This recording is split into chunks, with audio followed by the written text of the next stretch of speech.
الحمد لله رب العالمين الرحمن الرحيم مالك يوم الدين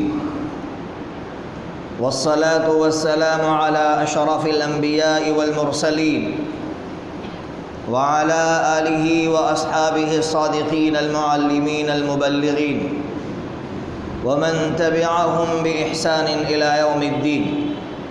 أما بعد، فأعوذ بالله من الشيطان الرجيم. بسم الله الرحمن الرحيم. لقد جاءكم رسول من أنفسكم عزيز عليه ما عنتم حريص عليكم بالمؤمنين رؤوف رحيم. صدق الله العظيم. وقال عبد الله بن مسعود رضي الله تعالى عنه قال رجل للنبي صلى الله تعالى عليه وسلم: ما تقول في رجل أحب قوما ولما يلحق بهم؟ قال رسول الله صلى الله تعالى عليه وسلم: المرء مع من أحب. أخرجه البخاري رحمه الله تعالى. واجب الاحترام معزز علماء کرام اور میرے معزز دینی بھائیوں، اگر میں آپ سے یہ سوال کروں کہ آپ حاتم طائی سے محبت کیوں کرتے ہیں، حالانکہ حاتم طائی نے آپ کو ایک پائی بھی نہیں دیا، پھر بھی ہم اور آپ حاتم طائی سے محبت کرتے ہیں، اس لیے محبت کرتے ہیں کہ ہمیں سخاوت بہت اچھی لگتی ہے، سخاوت کی خوبی بہت اچھی خوبی ہے، اور یہ خوبی بہت زیادہ درجے میں، بہت زیادہ مقدار میں حاتم طائی میں موجود تھی، اس لیے ہم حاتم طائی سے محبت کرتے ہیں۔ عجیب بات یہ ہے کہ حاتم طائی نے ایک پائی ہمیں نہیں دی، لیکن حاتم طائی سے محبت، ہم جس خوبی سے محبت کرتے ہیں وہ خوبی اس میں موجود ہے، اس لیے ہم حاتم طائی سے محبت کرتے ہیں۔ کیا خیال ہے میرا اور آپ کا کہ ہم سب حضرت نبی پاک صلی اللہ تعالیٰ علیہ وسلم سے کیوں محبت کرتے ہیں؟ تو آپ کہیں گے دنیا میں جتنی خوبیاں ہیں ساری خوبیاں میرے آقا میں موجود ہے، اور اس سے آگے بڑھ کر یہ کہو کہ حاتم طائی سے تو ایک پائی بھی نہیں ملی، اس کے باوجود ہم اس سے محبت کرتے تھے، میرے آقا سے تو ہم کو سب کچھ ملا، اس لیے ہم محبت کرتے ہیں۔ حسن یوسف دم عیسیٰ ید بیضا داری، آنچیں ہما خوبہ دارن تو تنہا داری۔ سارے نبیوں میں جتنے اوصاف، وہ سارے اوصاف میرے آقا میں موجود تھے۔ اب سوال یہ ہے کہ میرے آقا کی کون سی خوبی آپ کے سامنے بیان کرو؟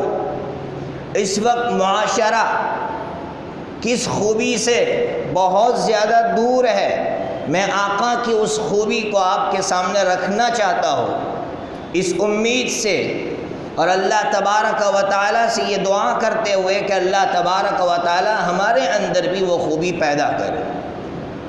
سب سے بڑی خوبی میرے آقا کے اندر جو تھی وہ انسانیت کے درد، انسانیت کا درد میرے آقا کے اندر عجیب و غریب تھا۔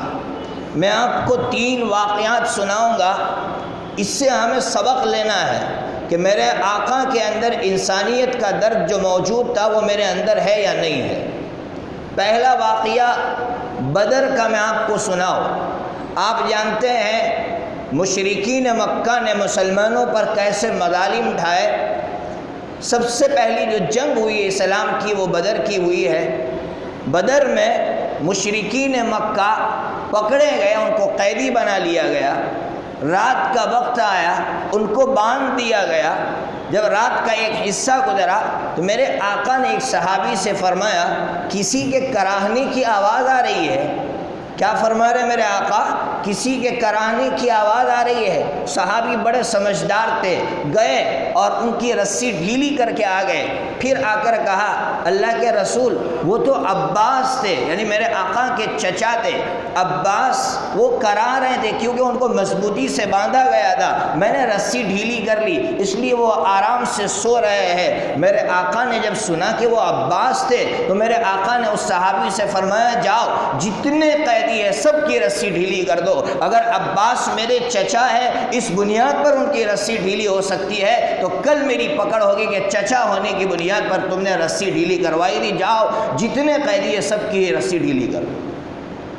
آپ اندازہ لگائیے یہ وہ لوگ ہیں جو مارنے کے لیے آئے تھے، قتل کرنے کے لیے آئے تھے، لیکن جب رات کو کراہنے کی آواز آتی ہے، دشمن کے کراہنے کی آواز آتی ہے، میرا آقا میرا اللہ کے رسول صلی اللہ تعالیٰ علیہ وسلم تڑپ جاتے ہیں اور کہتے جاؤ رسی ڈھیلی کر دو۔ یہ پہلا واقعہ سنا رہا ہوں۔ دوسرا واقعہ، جب میرے آقا اور صحابہ کرام مدینہ منورہ تشریف لے آئے، قرآن مجید نے صاف لفظوں میں کہا تھا وَمَا كَانَ اللَّهُ لِيُعَذِّبَهُمْ وَأَنْتَ فِيهِمْ، اے میرے حبیب جب تک تم مکہ میں رہو گے یا کسی علاقے میں رہو گے میں عذاب نہیں بھیجوں گا۔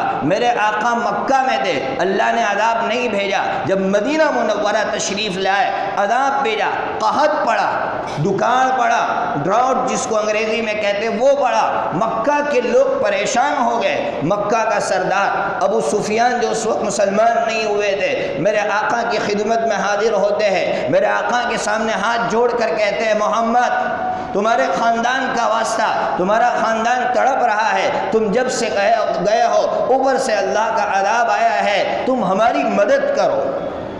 آپ سوچئے یہ وہ لوگ ہیں جنہوں نے مسلمانوں کو مکہ سے بھگایا، مسلمانوں کی پراپرٹی چھین لی، مسلمانوں کے خاندان کو چھین لیا، مسلمانوں کے بچوں کو چھین لیا، بیویوں کو چھین لیا، آج وہ آ کر میرے آقا کے سامنے بھیک مانگ رہے ہیں کہ اے محمد اپنے خاندان کی مدد کیجئے۔ میرے آقا کیسا دل رکھتے تھے۔ میرے آقا نے حضرت ثمامہ رضی اللہ تعالیٰ عنہ، آپ نے نام سنا ہوگا، بہت بڑے یہ غلہ کے بہت بڑے بزنس مین تھے، گیہوں اور چاول وغیرہ کے، تو میرے آقا نے حضرت ثمامہ کو کہلوایا کہ ثمامہ ان کی مدد کرو۔ حضرت ثمامہ نے ایک تاریخی روایت کے مطابق 52 اونٹ بھر کر غلہ اناج بھیجا ہے۔ آپ سوچئے دشمن ہے لیکن دشمن کے ساتھ کیسا سلوک ہو رہا ہے۔ 52 اونٹ بھر کر غلہ اناج بھیجا ہے ابو سفیان کے کہنے پر۔ تیسرا واقعہ، طائف کی سرزمین کا واقعہ سناؤ۔ مسلمان فتح مکہ کے بعد بہت آزاد ہو گئے تھے، چونکہ لوگ دھڑا دھڑ اسلام میں داخل ہو رہے تھے، فتح مکہ ہو چکا تھا، لیکن کچھ قبائل اسلام میں داخل نہیں ہوئے تھے، اس میں یہ طائف والے تھے جو اسلام میں داخل نہیں ہوئے تھے۔ تو میرے آقا نے کہا چلو طائف پر حملہ کرنا ہے۔ جب وہاں پہنچے تو طائف والے اپنے قلعے کے اندر بند ہو گئے۔ میرے آقا نے طائف کا محاصرہ کیا، گھیراؤ کیا، کچھ دنوں تک جب گھیراؤ ہوا اچانک میرے آقا نے کہا ہمیں واپس جانا ہے۔ صحابہ کرام نے کہا اللہ کے رسول اب تو جیت کا موقع ہے، فتح کا موقع ہے، اب کچھ دنوں میں ہماری جیت ہو جائے گی اور آپ کہہ رہے واپس ہونا ہے۔ میرے آقا مسکرائے، کچھ جواب نہیں دیا۔ صحابہ کرام بھی پریشان ہیں، اچانک کیوں کہا واپس ہو جاؤ؟ تو پھر جب تحقیق ہوئی تو پتہ چلا کہ میرے آقا نے اس لیے کہا تھا کہ واپس ہو جاؤ کہ طائف والوں کا کھانا ختم ہو گیا تھا۔ میرے آقا نے عورتوں کے رونے کی آواز سنی تھی، بچوں کے رونے کی آواز سنی تھی، تو میرے آقا نے کہا کہ چاہے ہمارے دشمن ہیں، چاہے اسلام میں داخل نہیں ہو رہے، لیکن ہم واپس ہو جائیں گے۔ صحابہ کرام نے کہا اللہ کے رسول جنگی اصول کے مطابق ہم واپس نہیں ہو سکتے، جنگی اصول کے مطابق وہ تڑپ کر مر جائے تو کیا ہے ہمارا؟ لیکن میرے آقا نے فرمایا نہ، میرے کانوں میں آواز پڑ گئی ہے بچوں کے رونے کی، عورتوں کے رونے کی، اس لیے میں واپس چلتا ہوں۔ صحابہ کرام بھی واپس ہو گئے۔ یہ 3 واقعات میں نے سنائے آپ کو، اس لیے سنائے کہ ہمارے اندر بھی یہ خوبی پیدا ہو، ہمارے اندر یہ درد پیدا ہو انسانیت کا۔ آج انسانیت کا درد ختم ہو چکا ہے، آج انسانیت کا درد ختم ہو چکا ہے۔ اگر حیدرآباد میں ہماری بہن پانی میں ڈوب رہی ہے، اس کے چہرے کا نقاب تک نہیں ہٹ رہا ہے اور وہ اللہ اللہ کی صدا لگا رہی ہے، میرے کانوں میں اللہ کا نام پڑ رہا ہے، لیکن قسم خدا پاک کی کیا کسی مسلمان کے آنکھوں میں سے آنسو بہے، یا کسی مسلمان نے اللہ کے سامنے سجدہ کر کے ان کے لیے دعا کی، یا مسلمان نے عیاشی چھوڑ کر ان کے لیے پیسے بھیجے؟ کبھی نہیں۔ آج مسلمانوں کے اندر سے یہ درد ختم ہو چکا ہے، عیاشیاں کر رہے ہیں۔ شادیاں کرنے کے لیے مسلمان دبئی جا رہا ہے، شادیاں کرنے کے لیے دبئی جا رہا ہے۔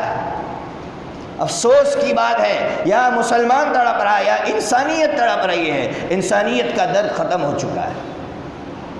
میں آپ کو عجیب واقعہ سناؤں حضرت مولانا الیاس صاحب نور اللہ مرقدہ کا۔ حضرت مولانا الیاس صاحب نور اللہ مرقدہ کو سارے لوگ جانتے ہیں۔ ایک مرتبہ ڈاکٹروں کو جمع کیا، ڈاکٹروں کے درمیان میں بات کی۔ جب تشکیل کا وقت آیا، تشکیل کرنے کے لیے حضرت نے آغاز کیا تشکیل کا، کوئی کھڑا نہیں ہو رہا، کوئی کھڑا نہیں ہوا۔ اچانک ایک ڈاکٹر کھڑا ہوا، اس نے اپنا نام لکھوایا، تو جو دوسرے ساتھی تھے انہوں نے باہر نکل کر اس ڈاکٹر سے یہ کہا کہ سب بیٹھے ہوئے تھے، تم اچانک کھڑے ہو گئے، کیا بات ہے؟ کیا جواب دیا اس ڈاکٹر نے؟ اس ڈاکٹر نے یہ کہا کہ اصل بات یہ ہے کہ میں ہارٹ کا اسپیشلسٹ ہوں، میں ہارٹ کا متخصص ہوں۔ بات یہ ہے کہ میں نے مولانا کے چہرے کو دیکھا، میں نے پڑھ لیا کہ مولانا اس غم کی وجہ سے ایسا لگ رہا تھا کہ ان کو اٹیک آ جائے گا، اس لیے میں نے فوراً کھڑے ہو کر نام لکھوا دیا کہ کہیں مولانا کو اس غم میں اٹیک نہ آ جائے۔ یہ تھا انسانیت کا درد، یہ ہے حسن سلوک انسانیت کے ساتھ۔ اس لیے میرے بھائیوں، سب سے پہلے مجھے اور آپ کو یہ کرنا ہے، یہ بار ربیع الاول کا مہینہ شروع ہو چکا ہے، مجھے اور آپ کو عہد کرنا ہے اسی مجلس سے کہ ہم ہر انسان کے ساتھ حسن سلوک سے پیش آئیں گے نا بھائی۔ سب سے پہلے اس کی ابتدا مجھے کرنی ہے میری ماں سے، میرے باپ سے، میری بیوی سے، میرے بچے سے۔ سب سے پہلے ابتدا کرنی ہے ماں سے۔ میں نے ابھی ایک جگہ سنایا کہ مسلمان کہتے ہیں مولانا ماں پر بیان کرو نا، ماں کی قربانی کیا ہے؟ میں مسلمانوں سے کہتا ہوں کہ اگر کوئی نوجوان جیل سے باہر آیا ہو، اس سے پوچھ لو تجھ پر کیا بیتی، تو مسلم نوجوان کہتے ہیں ایسا لگتا ہے ہمارا ڈھانچہ رہ گیا ہے، اندر کا سب کچھ ختم ہو گیا۔ کیوں بھائی؟ تو وہ کہتے ہیں جس کو دو چیزوں سے محروم رکھا جائے نا، وہ اس کا وجود باقی رہتا ہے، ڈھانچہ باقی رہتا ہے۔ کون سی دو چیزیں؟ تو وہ کہتے ہیں جس کو چین کی نیند نہ ملے، جس کو من کا کھانا نہ ملے، وہ انسان ختم ہو جاتا ہے، صرف اس کا ڈھانچہ باقی رہتا ہے۔ میرے نوجوان بھائیوں، میری ماں نے مجھے پیٹ میں رکھا، میری ماں نے مجھ کو جنا، میری ماں نے مجھ کو دودھ پلایا، 3 سال تک میری ماں نے چین کی نیند نہیں لی، میری ماں نے من کا کھانا نہیں کھایا، اس لیے نہیں کھایا کہ اگر میں گرم کھانا کھاؤں گی تو اس کا اثر میرے بچے کے اندر جائے گا، اس لیے میری ماں نے 3 سال تک جو ہے نہ من کا کھانا کھایا نہ چین کی نیند لی ہے۔ اس ماں کے ساتھ اگر حسن سلوک نہیں ہوگا تو پھر کس کے ساتھ ہوگا نوجوانوں؟ پھر جس ماں کے ایک بچہ نہ ہو، جس ماں کے 5 بچے ہو، ایک طرف ساس پریشان کر رہی ہے، ایک طرف شوہر کڑیل ہے، شوہر کے اصول اور ضابطے ہیں، اس کو سنبھالنا، بچوں کو سنبھالنا، اس کی زندگی تو اسی میں گزر گئی۔ پھر ماں بیمار ہوتی ہے تو بچے کہتے تو تو ہمیشہ بیمار ہی رہتی ہے، بیماری لکھوا کر آئی ہے، ارے وہ بیمار نہیں رہے گی تو اور کیا رہے گی؟ اس لیے ماں کے ساتھ حسن سلوک سے آج اپنی زندگی کا آغاز کرنا ہے۔ میں نے نوجوان بھائیوں سے کہا نوجوانوں، اپنے موبائل کا ریچارج کرواتے ہو تو کبھی اس نیت سے کروا لیا کرو کہ میں اس ریچارج سے اپنی ماں سے بات کروں گا۔ قسم خدا پاک کی آپ پیسے دے رہے ہیں لیکن یہ پیسے نہیں، آخرت ہے، یہ ثواب ہے، لیکن نیت ہی نہیں کر رہے۔ اس لیے نیت کیجئے کہ میں اگر ریچارج کرواؤں گا تو اس لیے کرواؤں گا کہ میری ماں سے اور میرے ابو سے بات کروں گا۔ قسم خدا پاک کی یہ دنیا نہیں، یہ آخرت بن جائے گی۔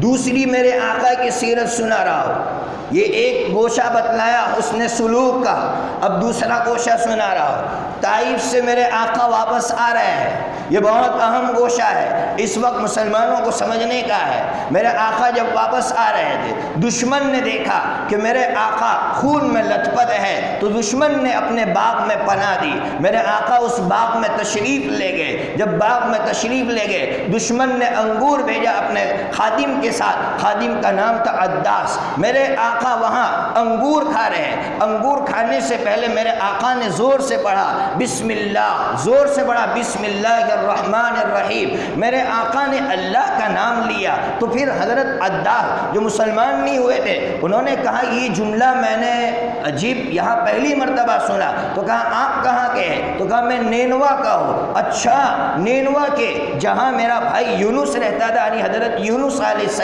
السلام نینوا کے تھے۔ تو حضرت عداس نے کہا ارے آپ میرے حضرت یونس کو جانتے ہو؟ جب ان کو انسیت ہو گئی اسی وقت انہوں نے اسلام قبول کر لیا۔ میں کہنا یہ چاہتا ہوں اس واقعے سے مسلمانوں کہ میرے آقا دشمن کے نرغے میں ہے، دشمن نے گھیراؤ کر رکھا ہے، دشمن کے ماحول میں ہے، لیکن دشمن کے ماحول میں جا کر بھی کھانے سے پہلے بسم اللہ نہیں چھوڑ رہے ہیں۔ آج ہمارا حال یہ ہے کہ اگر ہم کسی مال میں چلے گئے ہو، اگر ہم دریا کے کنارے پر چلے گئے ہو، قسم خدائے پاک کی اگر داڑھی ہو تو ہمیں شرم آتی ہے، اگر ہمارے سروں پر ٹوپی ہو تو ہمیں شرم آتی ہے، اگر میری بیوی برقعے میں ہو تو ہمیں شرم آتی ہے۔ میرے آقا کی سیرت ہمیں بتا رہی ہے کہ دشمن کے ماحول میں بھی سنت کو نہیں ترک کیا جا رہا ہے۔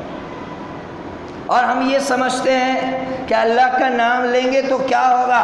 اللہ کا نام لیں گے اس کا نتیجہ اچھا مرتب ہوگا، فائدہ ہوگا، نقصان نہیں ہوگا۔ ہم لوگ ڈرتے ہیں۔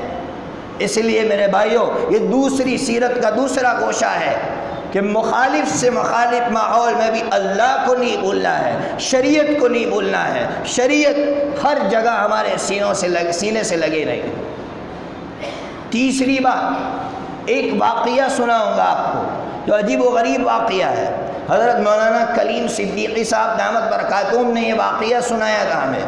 حضرت مولانا فرماتے ہیں میں مسلمانوں کو خاص طور پر سنا رہا ہوں کہ مسلمانوں نے کتنی تقریریں سنی لیکن دلوں پر زنگ لگ گیا ہے، اس وجہ سے اثر نہیں ہو رہا ہے۔ حضرت فرماتے ہیں میں طواف کر رہا تھا، کعبے کا طواف کر رہا تھا، خانہ کعبہ کا، تو آپ نے دیکھا ہوگا کہ وہاں جیسے ہی نماز کھڑی ہونے والی ہوتی ہے طواف کو روک دیا جاتا ہے۔ حضرت فرماتے طواف کو روک دیا گیا، لیکن ہوا ایسا کہ امام صاحب کچھ لیٹ ہو گئے تو لوگ بیٹھے رہے۔ حضرت فرماتے مولانا کلیم صدیقی صاحب فرماتے ہیں چونکہ میرا مزاج دعوت کا تھا تو میرے بغل میں ایک مصری نوجوان تھا، اس مصری نوجوان سے میں نے بات کرنا شروع کیا۔ اس دوران میں نے اس سے ایک بات کہی، بات یہ کہی میں نے اس سے عربی میں کہ میرے بھائی بتا اگر میدان محشر میں حضرت نبی پاک صلی اللہ تعالیٰ علیہ وسلم سے تیری ملاقات ہو گئی اور تیرے چہرے پر داڑھی نہیں ہے تو تو آقا کو کیا جواب دے پائے گا؟ بس اتنا جملہ کہا اور اتنے میں نماز کھڑی ہو گئی۔ حضرت مولانا فرماتے ہیں ایک رکعت ہو گئی، ایک رکعت کے بعد جب سجدے سے لوگ اٹھتے ہیں یہ نوجوان نہیں اٹھا۔ جب نماز میں بہت پریشان تھا کیا بات ہے یہ نوجوان نہیں اٹھا؟ فرماتے ہیں جب سلام پھیرا گیا میں نے دیکھا کہ یہ نوجوان اللہ کو پیارا ہو چکا تھا۔ کیسا دل پر لیا اس نوجوان نے؟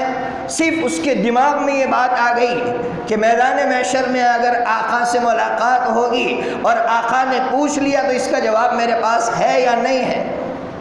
اگر ہم غلط کام کر رہے ہیں، اگر ہمیں میرے آقا کا چہرہ پسند نہیں ہے، میرے آقا کی زندگی پسند نہیں ہے تو کوئی بات نہیں مسلمانوں، اگر تم جواب دے سکتے ہو میرے آقا کو تو کر لو جو کرنا۔